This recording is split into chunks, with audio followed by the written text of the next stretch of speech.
अस्सलाम वालेकुम नाज़रीन, आज मार्केट्स में खुश आमदीद। सबसे पहले बात करेंगे पाकिस्तान स्टॉक एक्सचेंज की, जिसमें आज हम देख रहे हैं कि 236 पॉइंट्स की कमी के साथ बेंचमार्क 100 इंडेक्स आज 36,547 पे क्लोज हुआ। आज के मार्केट में कुल 312 कंपनीज एक्टिव नजर आई, जिसमें 86 पॉजिटिव, 207 नेगेटिव साइड पे, डिक्लाइनिंग साइड पे काफी वेटेज है आज कंपनीज का, जबकि 19 कंपनीज आज अनचेंज रही। इस तरह एक्सचेंज का वॉल्यूम 91 मिलियन शेयर्स आज ट्रेड हुआ, जबकि वैल्यू जो रही वो तकरीबन 3 अरब और 30 करोड़ रुपए रही। इंतहाई डिप्रेसिंग वॉल्यूम और वैल्यू दोनों हम साथ साथ कह सकते हैं, क्योंकि एक अगेन जो सूरत हाल है उसके ऊपर भी हम बात करें कि वजह क्या हुई कि आज हम देख रहे हैं कि मार्केट में एक समझ लें कि काफी इंटरेस्ट ना होने के बराबर है। उससे पहले हम चलते हैं जरा केएचआई स्टॉक्स, और केएचआई स्टॉक्स में हम देखेंगे वहां क्या सूरत हाल रही। ब्रेंडेक्स 100 आज 37.93 पॉइंट्स के इजाफे के साथ आज की कमी के साथ आज क्लोज होता है 3,857.25 पॉइंट्स पे। 99 मिलियन शेयर्स इसमें ट्रेड हुए। तो नाज़रीन, जिसकी हम बात कर रहे थे वजह उसकी यह है कि कौमी airline PIA over the weekend, over जो लास्ट हमारी छुट्टी थी कल 1 मई की, उससे पहले हमने देखा कि कौमी एयरलाइन के मामलात में बेहतरी के जो दावे थे वो झूठे निकले। और उसकी वजह यह कि चूंकि ये लिस्टेड कंपनी है, इसके ऊपर कंप्लाइंस आती है और ये कंप्लाइंस पूरी ना कर सकी। पिछले 2 साल से ये कंपनी जो है अपने जनरल जो इनका एनुअल जनरल मीटिंग है वो कॉल नहीं कर सकी, और ना ही पिछले 2 साल से पाकिस्तान इंटरनेशनल एयरलाइन अपने ऑडिट शुदा अकाउंट्स पेश कर सकी। तो नॉन कंप्लायंस के ऊपर पाकिस्तान स्टॉक एक्सचेंज में इसकी ट्रेडिंग को मुअत्तल कर दिया गया। जाहिर है कि जिन लोगों के पास पीआईए के शेयर्स हैं उनमें एक खलबली मची, और इसी तरीके से हम देख रहे हैं कि अब इसे 21 मई तक का टाइम दिया है कि वो इसे रेक्टिफाई करे, बसूरत दीगर इसको फर्दर सस्पेंड कर दिया जाएगा। इस मामला पर बात करने के लिए हमारे साथ इस वक्त मौजूद है अली असगर पूनावाला। जी अली, बताइए कि नॉन कंप्लायंस, इससे पहले बड़े हुकूमत के दावे होते थे कि कैश फ्लो जो है वो बेहतर हो गया, हर आने वाला वजीर, हर आने वाला जो है सेक्रेटरी पीआईए की उसमें बेहतरी के दावे करता था। लेकिन सूरत हाल आपके सामने है कि पिछले 2 साल से ये अपनी एनुअल जनरल मीटिंग कॉल नहीं कर सके और पिछले 2 साल से अपने ऑडिट शुदा अकाउंट्स पेश नहीं कर सके। जी अली। बिल्कुल इमरान साहब, ये एक तरीके से आप देख सकते हैं कि लिस्टेड कंपनी जो होती हैं उनके साथ दावे जो है वो शायद इतनी वेट नहीं होल्ड करते, क्योंकि इनकी कुछ रिक्वायरमेंट्स होती हैं। जैसे आपने कहा कंप्लायंस की, वैसे ही डिफॉल्टेड सेगमेंट में अगर किसी स्टॉक को डाला जाता है उसको फिर हम सस्पेंशन की तरफ तब मूव करते हैं जब तक या वो एनुअल जनरल मीटिंग ना कर पाए अपनी, जो हर साल हर लिस्टेड कंपनी को करना जरूरी होती है, या वो 2 साल तक अपने एनुअल अकाउंट्स ना दे पाए। दोनों एक्टिविटीज जो है वो किसी भी अच्छी कंपनी के अंदर ये रेगुलर हो रही होती है। और यहाँ तो दोनों नहीं हुए ना। एग्जैक्टली, दोनों नहीं हुई। और जितना अगर आप डीप करते हैं इनके पुराने अकाउंट्स में भी, तो एक कंसिस्टेंट हिस्ट्री है कंपनी की लॉसेस की।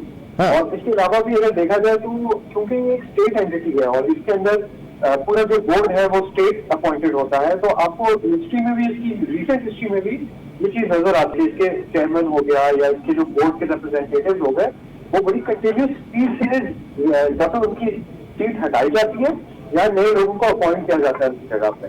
और साथ ही साथ इनके ऑडिटेड अकाउंट के ऊपर ऑलमोस्ट ऑलवेज कोई क्वालिफिकेशन या क्वालिफाइड ऑब्जेक्शन जरूर होता है। फॉर एग्जाम्पल, रिसेंटली आपने न्यूज रिपोर्ट में देखा होगा कि इनको सिविल एविएशन को भी सिग्निफिकेंट फीस और अमाउंट देनी है। अगेन ये भी रिलेटेड एंटिटी होगी, क्योंकि ये भी एक गवर्नमेंट ओन्ड इदारा है जिसको एक और गवर्नमेंट ओन्ड इदारा ऐसे ओ करता है। और यकीनन ये सर्कुलर डेट में फंसा हुआ है, यकीनन। बिल्कुल आप सही कह रहे हैं। इनकी जो जेट फ्यूल की पेमेंट्स होती हैं पीएसओ जैसी कंपनी को, अब पीएसओ जैसी कंपनी का जब हम अकाउंट देखते हैं तब हमें एक पिक्चर नजर आती है पीआईए की, तो अभी भी बहुत बुरी पिक्चर नजर आती है। और साथ ही साथ वी कैन अंडरस्टैंड कि इसके ऑडिटेड अकाउंट लाने के लिए जो बैकएंड पे काम होता है, फॉर इंस्टेंस जो इनके सिस्टम्स होते हैं या जो कंट्रोल सेट किए जाते हैं कि मैनेज किया जाए। अच्छा अली, अब होगा क्या अभी? आप समझ रहे हैं कि 21 तक ये अपने ऑडिटेड अकाउंट पेश कर देंगे या एजीएम कॉल कर लेंगे, और अगर नहीं होते तो फिर क्या होगा? इमरान साहब, ये थोड़ा सा सवाल जो है इसके अंदर ऑब्वियसली बहुत सारी बारीकियां हैं। कोई भी ठीक है, आगे बढ़ते हैं। ज़ाहिर है कि एक तशवीश तो है ना इस वक्त पीआईए के शेयर होल्डर्स के लिए, और यकीनी तौर से न सिर्फ पीआईए बल्कि और भी कंपनीज, अगर वहां पे ये प्रैक्टिस है या वो एट पार अपनी कंप्लायंस को ना ला सके। राइट नाउ 124 कंपनीज ऐसी हैं जो सीएसएक्स अपनी डिफॉल्टर सेगमेंट में शो करता है। इन कंपनीज को 120 डेज का टाइम फ्रेम दिया जाता है from the holding of their from the close of the financial year. ये 120 दिन पीआईए के हिसाब से अभी कंप्लीट होने वाले थे। सीएसएक्स ने इस दफा एक बहुत ही प्रोएक्टिव स्टेप लिया है कि उन्होंने पहले से ही इन्फॉर्म कर दिया है मार्केट को। अच्छा, आप ठीक। इन शेयर को मई 21 से पहले आप क्लियर कर दें जिनको ये होल्ड नहीं करना, वरना ये सस्पेंड हो जाएंगे।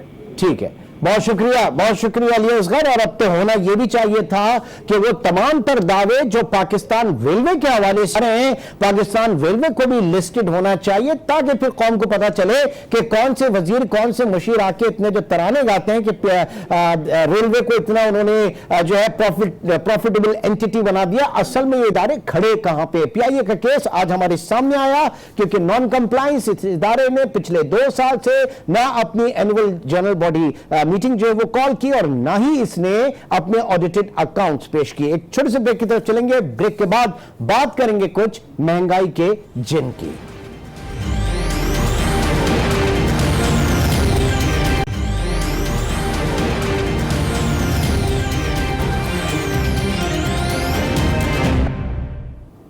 वेलकम बैक नाज़रीन। आज फर्स्ट वर्किंग डे, और इस फर्स्ट वर्किंग डे में हम देख रहे हैं कि अप्रैल में जो इन्फ्लेशन रेट था पाकिस्तान में, एक बार फिर एक इंक्रीज उसमें हमने देखा 8.82% पे अप्रैल में पाकिस्तान में महंगाई की शरह रही। और इस एक साल में टमाटर की कीमतों में 124% इजाफा, गैस की कीमत में 145% इजाफा, बिजली के नरखों में 30% इजाफा हुआ, जबकि पेट्रोलियम मसनूआत प्याज जो है वो 36% बढ़ गई। गो की हुकूमत ने पेट्रोलियम प्राइसेस की कीमतों में इजाफे को मुअख्खर किया, लेकिन जाहिर है रमजान मुबारक की आमद है, उसके साथ साथ महंगाई का जिन भी बेकाबू है। और आपको याद होना चाहिए कि 24 मार्च को बजट भी पेश होने जा रहा है, तो आगे आने वाला budget in contrast with IMF conditions कितना आवाम दोस्त होगा, इसका अंदाजा लगाना मुश्किल नहीं है। इस वक्त हमारे साथ मौजूद हैं कौकब इकबाल साहब, आप चेयरमैन हैं कंज्यूमर एसोसिएशन ऑफ पाकिस्तान के।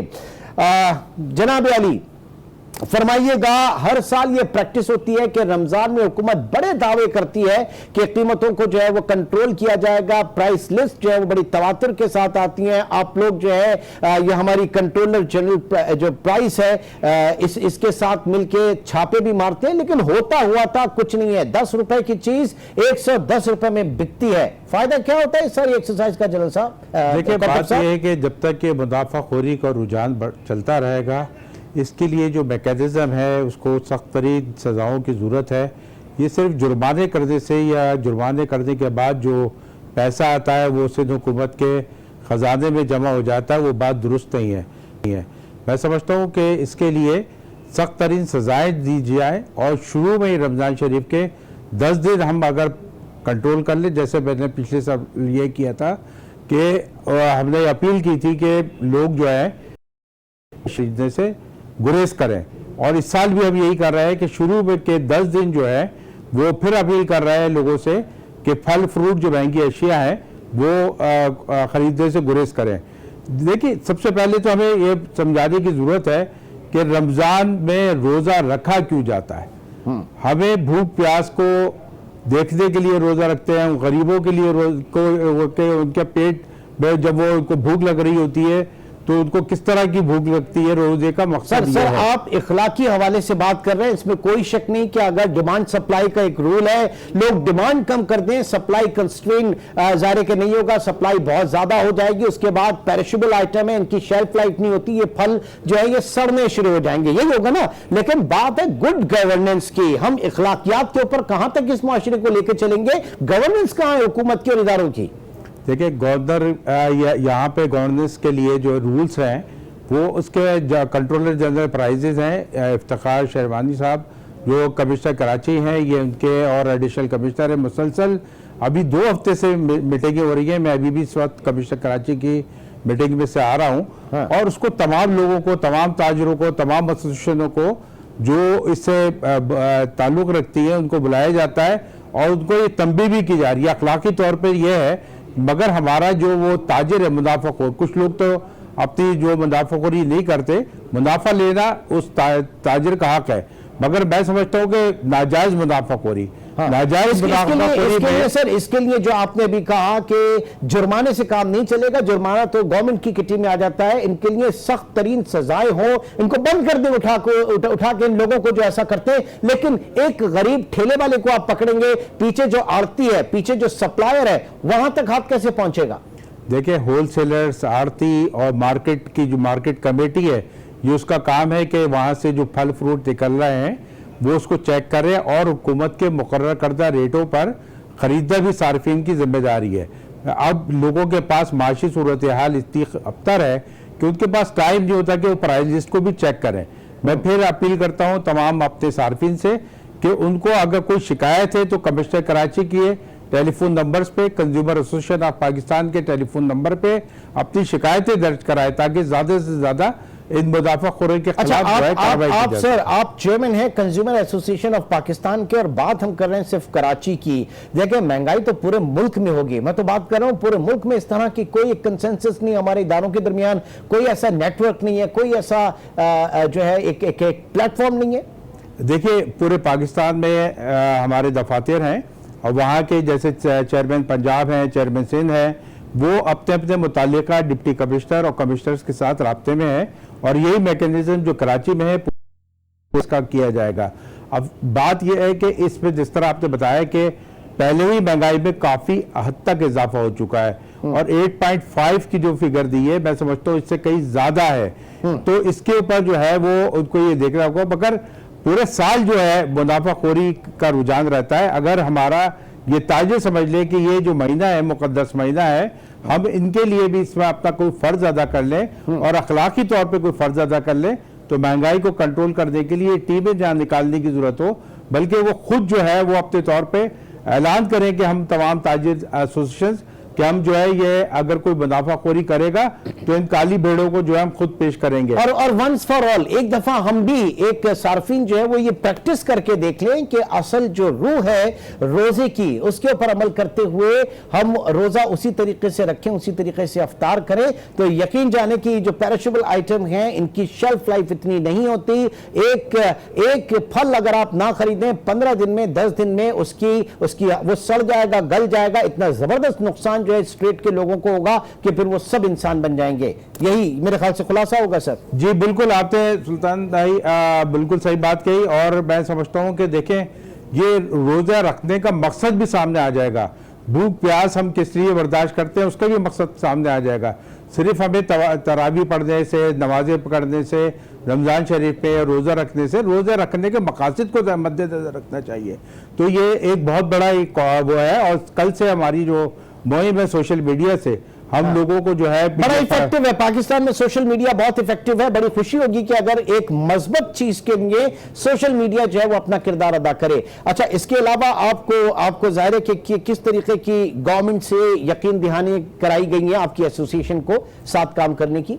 इन्होंने कहा है कि हम जो कंज्यूमर एसोसिएशन और तमाम मुताल्लिक़ मजिस्ट्रेट्स और जो डिप्टी कमिश्नर साहिबान हैं, असिस्टेंट कमिश्नर साहिबान हैं, हमारे हर डिस्ट्रिक्ट में जो चेयरमैन हैं उनके साथ होंगे और इस सिलसिले में जो है हमारी जल्दी कल परसों में कमिश्नर साहब से मीटिंग मुतवक्का है ताकि हम इसके ऊपर अपने लाहे अमल का वो बना सकें, साथ बैठ के और कंबाइंड जो जिस तरह टास्क है उसके ऊपर और तमाम एक डिस्ट्रिक्ट्स को हम चेक करेंगे। और अभी जितने भी डिपार्टमेंटल स्टोर्स हैं उनके नुमाइंदों को ऑफिस में, कमिश्नर ऑफिस में बुलाया गया था और उनको ये बताया। ऐसी कोई बात है कि हर ठेले पे, हर जगह पे जो गवर्नमेंट प्राइस लिस्ट है वो मेक श्योर होना चाहिए, वो यकीनी तौर से आवेजा होना चाहिए? जी बिल्कुल, ये इसको एश्योर किया जा रहा है कि तमाम जो लिस्टें हैं, फ्रूट वाले के ठेले पर फ्रूट की लिस्ट और सब्जी वाले के ठेले पे सब्जी की, इवन ये कि गोश्त जो फरोख्त करेगा उसकी गोश्त फरोख्त की और करियाना की लिस्टें जो है इन टाइम निकलेंगी और आवेजा की जाएंगी।